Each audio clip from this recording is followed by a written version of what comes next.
Hola amigos de Perú 21, ¿cómo van? Bienvenidos a La Voz del 21. Mi nombre es Álvaro Reyes, periodista de esta casa.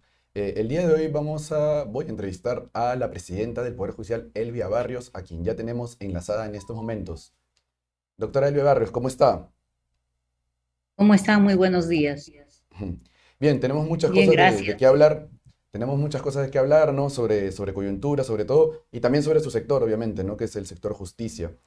Mi primera Claro que pregunta, sí. doctora, es, bueno, usted impulsó la convocatoria del Consejo de Estado, ¿no? Y de hecho se ha fijado la fecha para este 17 de junio.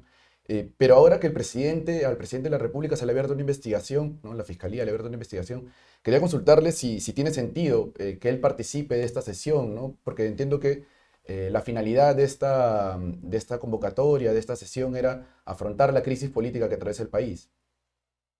Bueno, en realidad la convocatoria tiene varios propósitos, ¿no? No solamente afrontar la crisis política que tiene el país, sino también dar solución a temas álgidos que hay en nuestro país.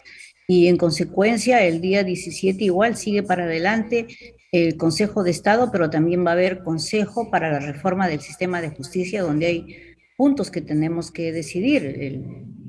En concreto, lo que tenemos que hacer es seguir caminando, ¿no? Ujú. Pero el fiscal de la Nación, Pablo Sánchez, no participaría de esta sesión del 17 de junio hasta donde hemos accedido a información. ¿Cree que más bien un poco se tambalea la cita con la ausencia del fiscal de la Nación? Miren, depende porque Consejo de Estado y Consejo para la Reforma del Sistema de Justicia está integrado por diferentes instituciones. En el tema de Consejo de Estado lo están los tres poderes del Estado y los órganos constitucionales. Yo espero que vayan los otros órganos constitucionales y también que acuda el Poder Legislativo. En todo caso, nosotros como Poder Judicial habremos hecho el esfuerzo para que haya esta reunión que considero yo es importante porque hay que poner sobre la mesa temas de agenda, temas importantes, plantear al Ejecutivo las alternativas que plantea frente a esta crisis política y de qué forma, de qué manera nosotros, los otros poderes y órganos constitucionales, podemos coayudar a ello. Ujú. Ahora, ¿usted cuántas veces ha podido reunirse con el presidente de la República, con Pedro Castillo? ¿Cuántas veces ha podido hablar con él? ¿De qué ha podido hablar? ¿Cómo percibe usted a Pedro Castillo?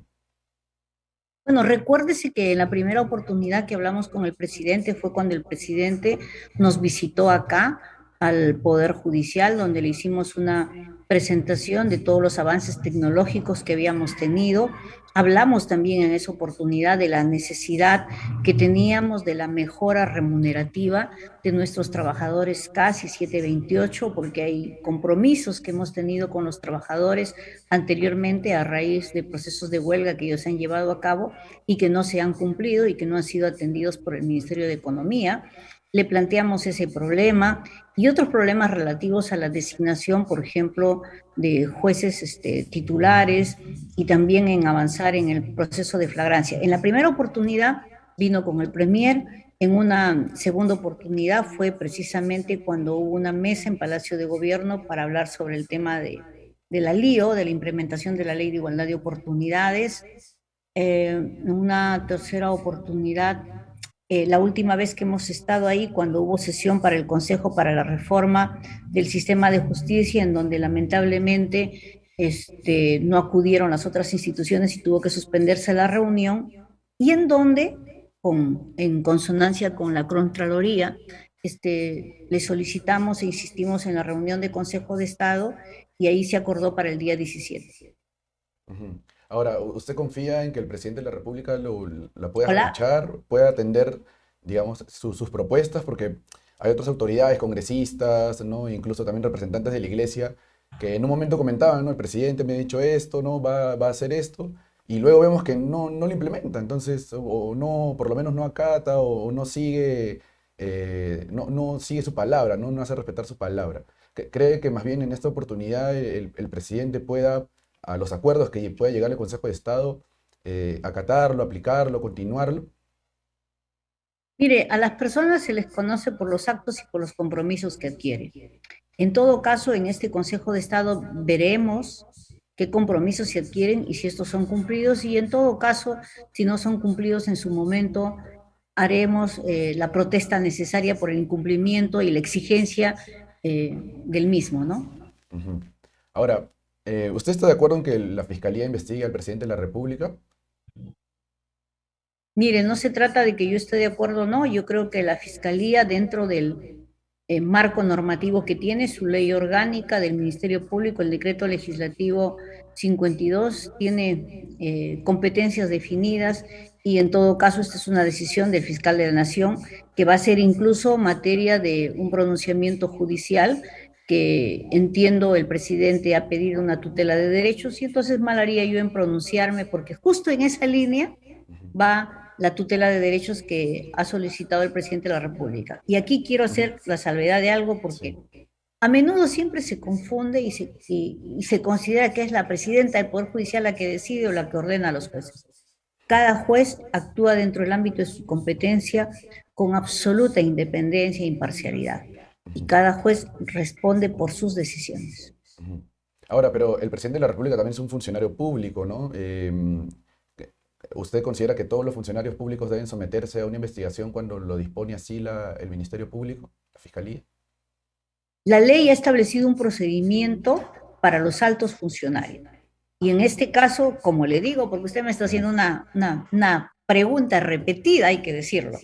Mire, considere lo siguiente. Respecto a este extremo, por la investigación que le está llevando a cabo el Ministerio Público, entendemos que el presidente ha pedido una tutela de derechos. Correcto, ha accionado en esa línea defensiva.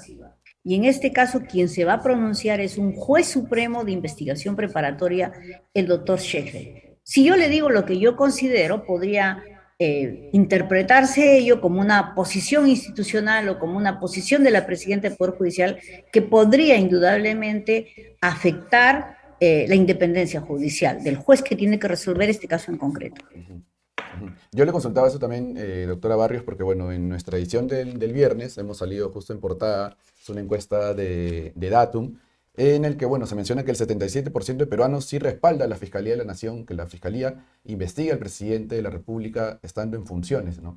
Entonces, se ve que hay una opinión también de parte de la población que no ve nada extraño, nada malo, y más bien necesario que se investigue al mandatario. Por eso también iba mi pregunta por ese lado.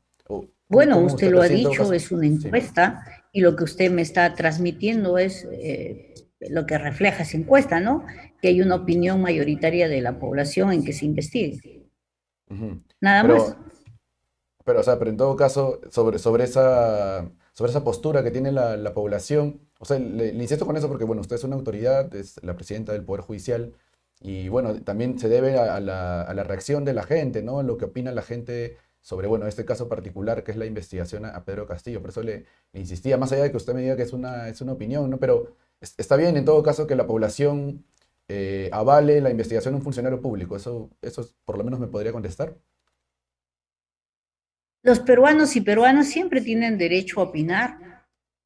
Yo considero que si se hace una encuesta, es válida esta encuesta en la línea de saber cuál es el estado de la cuestión, en qué situación nos encontramos, ¿no? Porque así como hay encuesta en este sentido, hay encuesta en varios sentidos con relación a la percepción que tiene la ciudadanía respecto de nosotros en general, de los poderes del Estado, de los órganos Ujú. constitucionales, y hay que respetar la decisión de la población. Ujú. A ver, también quiero preguntarle por unos cuestionamientos que han venido de parte de congresistas a propósito de esta decisión del juez de la Corte Superior de Lima de ordenar, ¿no?, la suspensión de la elección del defensor del pueblo, el proceso de la elección del defensor del pueblo. Hay algunos congresistas que han salido a decir que no se debe acatar esta decisión judicial, que tienen mandato operativo. Entonces, quería saber su reacción al respecto, ¿no? Que los congresistas, los políticos reaccionen de esa manera ante una decisión del Poder Judicial. ¿Le correspondía en todo caso al juez pronunciarse en ese sentido? Mire, yo le voy a decir algo porque esta es una historia casi repetitiva, diría yo, ¿no? Lo mismo pasó en una anterior oportunidad cuando una juez también dentro de una acción de garantía dictó una medida cautelar y hubo un serio cuestionamiento. Yo lo único que dije en líneas generales es que el juez responde por sus decisiones y las decisiones pueden ser impugnadas para que un superior revisor en mayor número de jueces las revise y cuando se trata de una decisión hay que acatarla sin perjuicio de poder impugnarla. Nada más le puedo decir. Con esto, por cierto, porque sí, en alguna oportunidad por ahí algún político formuló una denuncia contra la que habla diciendo que yo había orientado, si se quiere, o avalado una decisión. Lo único que yo le puedo decir es lo siguiente. Cualquier ciudadano y ciudadana tiene derecho a acudir al Poder Judicial y a formular una pretensión. Distinto es que esta pretensión sea aceptada o no sea aceptada por el juez. Y también, por cierto, en esa línea, el ciudadano que no esté de acuerdo con la decisión del juez puede impugnarla y ahí habrá una resolución emitida por un superior jerárquico integrado por varios jueces que si se quiere puede consolidar o no consolidar la decisión de primera instancia. Pero yo más no puedo decir en verdad porque estaría también adelantando opinión sobre un tema. Porque usted lo que A está ver, haciendo es repitiéndome la misma bueno, pregunta en sentido inverso. bueno, insisto más bien con ese tema porque el congresista Alejandro Cabero, por ejemplo, ¿no? A propósito de una manera reclamando esta decisión del juez, él dijo, ¿no? Que los caviares siguen controlando ciertos espacios de poder, ¿no? A manera de reclamo lo dijo, justamente después de esta decisión judicial. Quería saber si usted, si lo había escuchado, en todo caso se siente aludida cuando un Sí, congresista menciona he eso, ¿no? escuchado y es indudable que cuando hay una resolución judicial, las resoluciones causan polémica.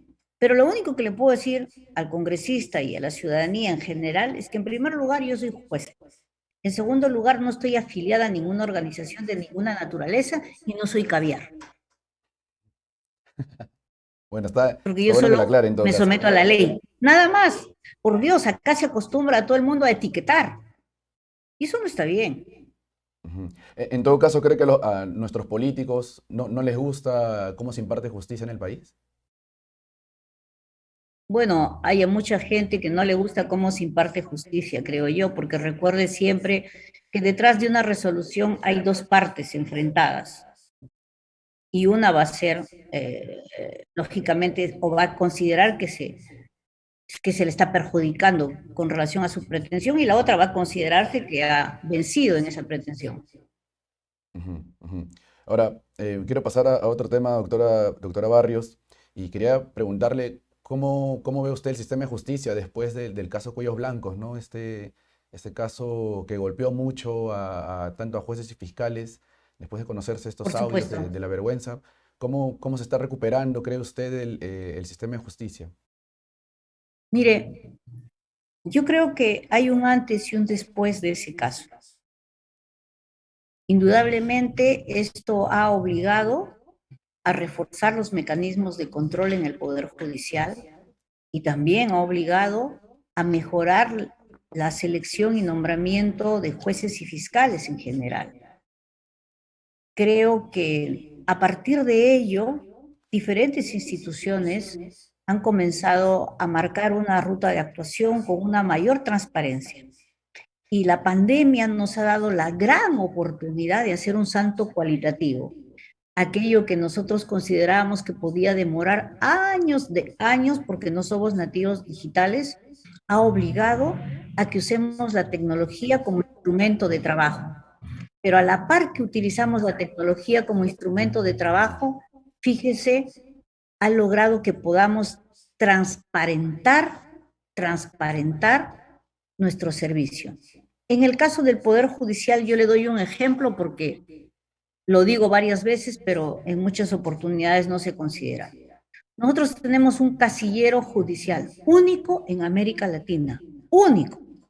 Y no me va a encontrar usted otro de esa naturaleza que transparente la actuación judicial y donde cualquier ciudadano puede hacer un control de la actividad que realiza el juez. Este casillero digital de acceso público a cualquier ciudadano en cualquier lugar del mundo se encuentra en la página del Poder Judicial, en donde usted ingresa a esta página, inscribe ahí, registra el nombre del magistrado, del juez o de la jueza, y desde el 20 de junio del año pasado va usted a encontrar todas las resoluciones que desde esa fecha a hoy ha emitido el juez. Absolutamente todo. Tanto las sentencias como los autos. Y eso le va a permitir a usted analizar cuánto produce, cómo produce y en qué línea decide el juez o jueza. Y esto, por cierto, este programa comprende a los jueces de la Corte Suprema hasta los jueces de paz, los 35 distritos judiciales del Perú y también la Corte Suprema. Tiene usted una estadística sobre el número de resoluciones. ¿Sabe cuántas resoluciones tengo en este casillero? 4.800.000 resoluciones en este casillero. Una data sumamente importante para cualquiera que quiera analizar cómo avanza nuestro Poder Judicial. Ujú. En todo caso, doctora, si bien hubo un golpe a esta red criminal conocida como los cuellos blancos, ¿usted cree que todavía hay remanentes, hay todavía mucho que limpiar en el Poder Judicial? Mire, la corrupción es generalizada en el país. Hay muchos sectores, lógicamente, en donde hay corrupción. Y hay que decirlo con total transparencia y hidalguía, el Poder Judicial no es ajeno a ello, por eso es que estamos potenciando nuestros mecanismos de control, estamos transparentando la actividad judicial, el día a día del juez, hemos dispuesto que el juez o jueza, el día de la votación de la causa, antes de que llegue la notificación, ese día publique el sentido de la decisión judicial y esto está en un casillero público que se llama casillero sentido de decisiones judiciales. Ujú. Bien. ¿Qué opinión tiene sobre la Junta Nacional de Justicia? Le pregunto eso porque justo esta entidad se creó después, ¿no? Del caso Cuellos Blancos, porque se eliminó el Ujú. Consejo Nacional de la Magistratura y porque además entiendo que usted todavía va a afrontar un proceso de ratificación, ¿no? Ante la Junta Nacional de Justicia. Entonces, quería saber qué impresiones tiene al respecto, ¿no? En un momento los jueces también criticaron a esta instancia porque justamente criticaban que no había doble instancia, ¿no? Para poder evaluarlos. Efectivamente, fíjese, lo primero, la Junta Nacional de Justicia es un órgano constitucional que desde su formación ha tenido enormes dificultades para llegar a consolidarse y para poder trabajar, desde un tema presupuestario hasta dentro de un marco normativo, porque han tenido que empezar de cero. De ahí que hay que rescatar lo que han avanzado, ¿no? Y en el ímpetu que le han puesto a la designación de jueces y fiscales titulares. Y ahí quiero resaltar algo. Nosotros tenemos el 30% de jueces son supernumerarios y en la fiscalía creo que sucede otro tanto igual, pero eso no ha sido porque la Junta no haya tenido voluntad de nombrar a magistrados titulares, porque ahí sí de la mano hemos trabajado para la asignación de los códigos respectivos para la convocatoria a concurso y ha sido un entrampamiento que hemos tenido con el Ministerio de Economía y Finanzas. Ujú. Con relación a la ratificación misma, en primer lugar, los jueces y juezas del Perú no nos oponemos al control disciplinario. Yo soy una convencida del control disciplinario recurrente que tiene que haber para el juez durante toda su trayectoria. En lo que sí no coincido, y esa es mi posición, por cierto, lo digo personal, es en el proceso de ratificación, porque creo que un proceso de ratificación sí afecta a la independencia judicial en la medida que no cumple los estándares establecidos para garantizar una debida ratificación. ¿Y a quién me refiero? Y aquí sí, con todo respeto, aun cuando me vayan a ratificar, yo no coincido con la Junta. Pero igual usted se va a Nosotros hemos someter a ese hecho proceso de una ratificación. oposición a ellos porque hay una sentencia de la Corte Interamericana de Derechos Humanos que se llama el caso Cuya Lavi. Y esta sentencia de la Corte Interamericana establece pues que el procedimiento no cumple los estándares, ¿no? Referidos a un debido proceso. Escucho un eco, por favor. No sé de qué se secó. Bien, Bueno, ya. acá todo bien. Sí, le escuchamos bien. Tengo un eco, bueno. Entonces le decía que eh, la propia Corte Interamericana en esta sentencia ha señalado que se tiene que adecuar el reglamento. Si bien es cierto, lo hizo bajo los parámetros de un reglamento antiguo y ellos se han modificado, pero todavía siguen habiendo ciertas debilidades en ello. Se lo hemos transmitido al presidente de la Junta Nacional de Justicia, hemos transmitido nuestra oposición a ciertos mecanismos que han utilizado para este proceso de ratificación, que por cierto ellos han retrocedido, pero igual nos sigue causando resquemor.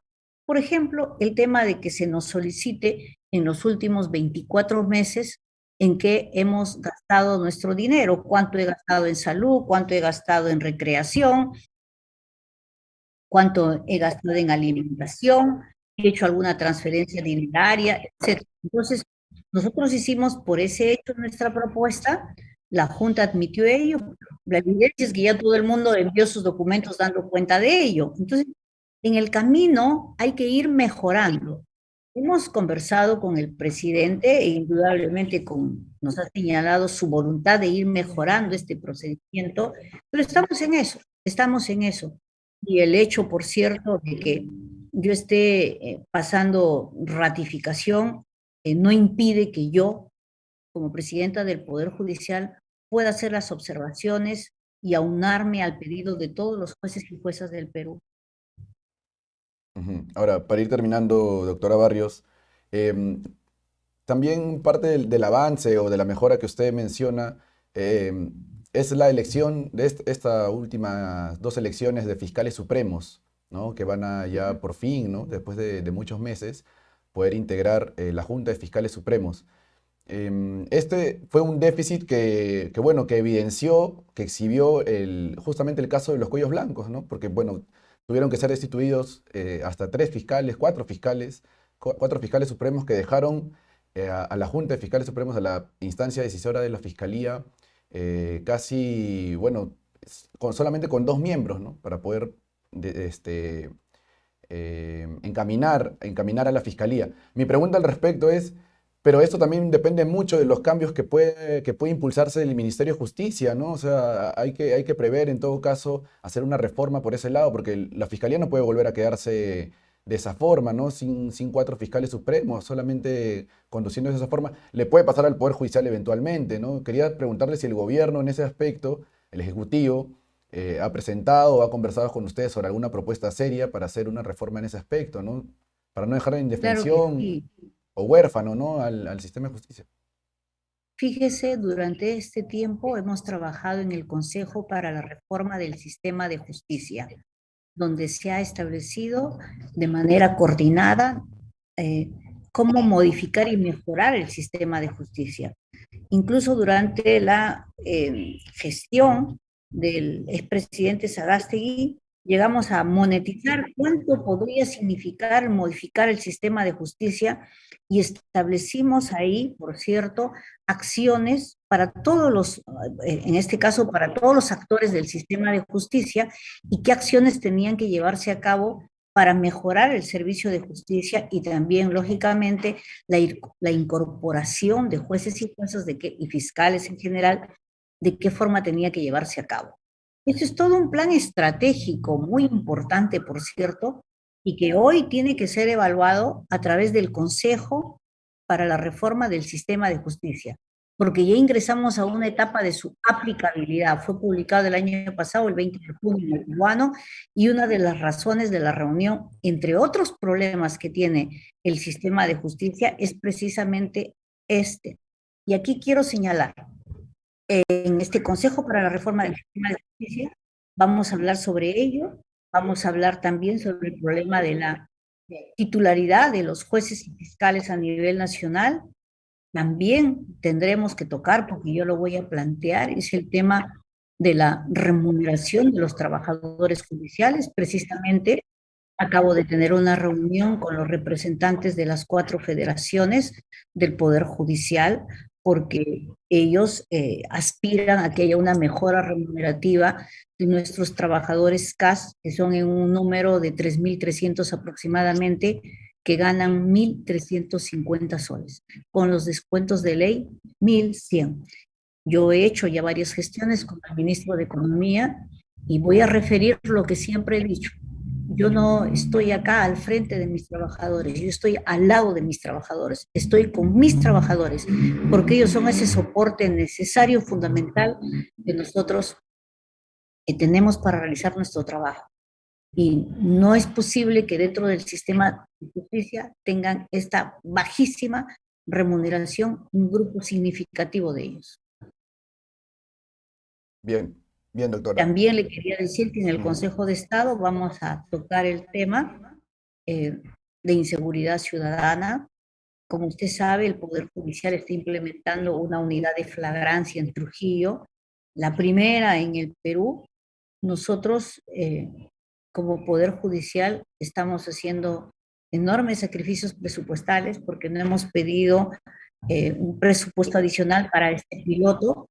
En el local que tenemos en Trujillo, en el Porvenir, estamos cediendo parte de nuestro local al Ministerio Público, al Ministerio de Justicia y a la Fiscalía con el propósito y con el objetivo, a la policía también, con el objetivo de que esta unidad de flagrancia funcione y que sea ejemplo y motive al Ejecutivo a que disponga que hagamos otro módulo, para eso sí requerimos presupuesto, en Lima. En Lima necesitamos. Si le hablo de la estadística, usted se va a asombrar. Y yo creo que aprovecho esta entrevista para decirlo. La policía el año pasado aproximadamente, no voy a ser exacta, pero tuvo más de 150.000 intervenciones policiales. Ahora, usted puede pensar, ¿esto cómo se refleja en el sistema de justicia? Claro, las 150.000 no todas son flagrancia, pero un número significativo sí. Si partimos por la estadística que aproximadamente 100.000 son en flagrancia, se entiende que este número de casos yo lo tendría que tener representado en el Poder Judicial. Y esto no es así, porque el número de procesos en flagrancia que yo tengo es mínimo, porque los fiscales no están incoando procesos de flagrancia y en vez de usar este modelo que se llama proceso inmediato, que es para los casos de flagrancia, ellos utilizan el tema del proceso común y los procesos nos cuestan muchísimo más. Entonces, en un proceso común aproximadamente, mi estadística me dice que demora 23 meses. Fíjese. Ujú. Ahora, doctora, Entonces, no ujú, estamos combatiendo eficazmente el crimen. claro, ahora mi Y en última consulta, términos porque es algo, económicos eso cuesta más.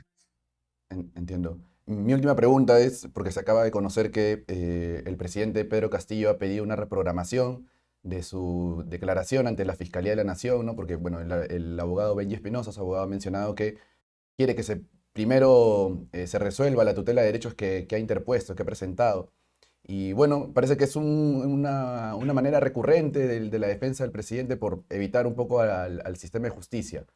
Le insisto con esa pregunta, sé que hemos hablado al respecto, pero es algo que ha pasado. Entonces, quería consultarle, bueno, cómo en todo caso ve esa actitud, ¿no? Sí, del presidente de la Bueno, mire, República. eso está en el ámbito del Ministerio Público. El Ministerio Público tendrá que ver si admite o no admite esa petición de reprogramación. Entiendo, entiendo, doctora. Le agradezco más bien por su tiempo, por esta entrevista. Espero Gracias. nos podamos a comunicar. Y con ustedes, amigos de Perú 21, bueno, no se olviden nunca de leer nuestra edición impresa, ver nuestra página web siempre, vernos por televisión y eso sí, una recomendación, abríguense mucho, el clima está cambiando, así que hay que tener mucho cuidado con la salud. Conmigo va a ser hasta una próxima oportunidad. Nos vemos.